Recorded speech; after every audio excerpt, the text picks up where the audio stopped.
تعرف أنه صار في زومبي عندنا في الكوكب الأرضي؟ نعم، زومبي الغزال. هو معروف أيضا باسم مرض سجلتون الوبائي للغزال CWD، وهو مرض معدن يصيب الغزلان في بعض المناطق. هذا المرض يتسبب في تدهور الجهاز العصبي المركزي للحيوانات المصابة، ويؤدي في النهاية إلى وفاتها. وبيعتقد أن المرض الزومبي هذا ينتقل من خلال بروتين غير طبيعي بشكل تكتلات في الدماغ والنخاع الشوكي، ويمكن كمان للحيوانات المصابة أن تنقل المرض لبعضها البعض من خلال العابرات والمخلفات، ويمكن أن ينتقل المرض أيضا عبر علف المشي الملوث أو الماء الملوث.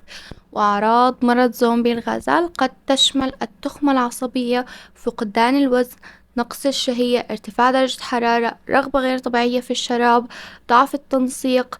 وتميل الحيوانات المصابة إلى عزل نفسها عن القطيع والابتعاد عن النشاطات الطبيعية، عشان تتحول هيك وتصير شكلها مرعب، تصير عيونها لونها أحمر، بعدين يطلع لها أنياب، فجأة تروح تفترس المفترس.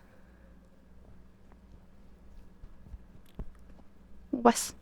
كمان مرض الزومبي الغزال لم يتم تسجيل أي حالات خاصة به للإصابة بالبشر إلى الآن، الحمد لله.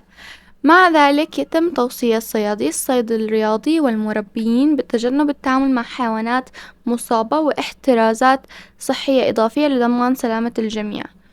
ولو أنت قلق على حيوانك الأليف أو صحتك، فمن الأفضل التواصل مع السلطات